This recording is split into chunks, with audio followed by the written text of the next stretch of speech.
பாண்டியன் ஸ்டோர்ஸில் இன்னைக்கு எபிசோடில் பெருசாக ஒன்றும் இல்லைங்க. ராஜி கதிரோட அவுட்டிங் தான் இருக்கும். ரெண்டு பேரும் மறுபடியும் பீச்சுக்கு போவாங்க. ராஜிக்கு பீச்சுக்கு போகிறது ரொம்பவே பிடிக்கும். அங்கே ஒரு கான்சர்ட் நடக்கும். அதில் கதிர் பாடுவார், ராஜிக்காக பாடுவார்.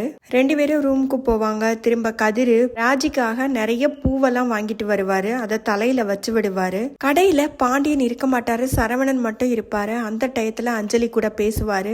கொஞ்ச நேரத்திலேயே பாண்டியன் அங்கே வந்துடுவார். பாண்டியன் வந்ததுக்கப்புறம் பாண்டியன் கிட்ட மறுபடியும் அவங்க அம்மா கிட்ட பேச சொல்லி சரவணன் கேட்பாரு. பாண்டியனும் பேச முடியாதுடா, இவ்வளோ நாளும் உங்கள் அம்மாவும் உண்மையாக தான் இருந்தா, இப்போ இவ்வளோ பெரிய விஷயம், இவ்வளோ பிரச்சனையெல்லாம் வரும் தெரிஞ்சும் ராஜிக்கும் கதிருக்கும் கல்யாணம் பண்ணி வச்சிருக்கால, இவ்வளோ பிரச்சனையெல்லாம் வரும் தெரிஞ்சிருந்தோம் ஏன்டா ராஜிக்கும் கதிருக்கும் கல்யாணம் பண்ணி வைக்கணும்? அவங்க அண்ணனுங்க வீட்டுக்கு விருந்துக்கு வந்துட்டு சாப்பாடை விசிறி எரிஞ்சிட்டு போகிறாங்க. இதுவே வேற ஒரு ஆளாக இருந்தால் இவ பண்ண காரியத்துக்கு காலில் விழுந்து கும்பிடுவாங்க. இப்படி ஒரு கேடுகட்டவங்களுக்கு எதுக்குடா நம்ம இப்படி பண்ணணும், நம்ம குடும்பத்தை எதுக்குடா பள்ளிக்கடா ஆக்கணும் அப்படின்னு சொல்லி சரவணன் கிட்ட கேட்பாரு. அவ்வளவுதாங்க இன்னைக்கு எபிசோட்ல பெருசா ஒன்றும் இல்லை. அரைச்ச மாவையே திரும்ப திரும்ப அரைச்சிருப்பாங்க. அவ்வளவுதாங்க இன்னைக்கு எபிசோடு.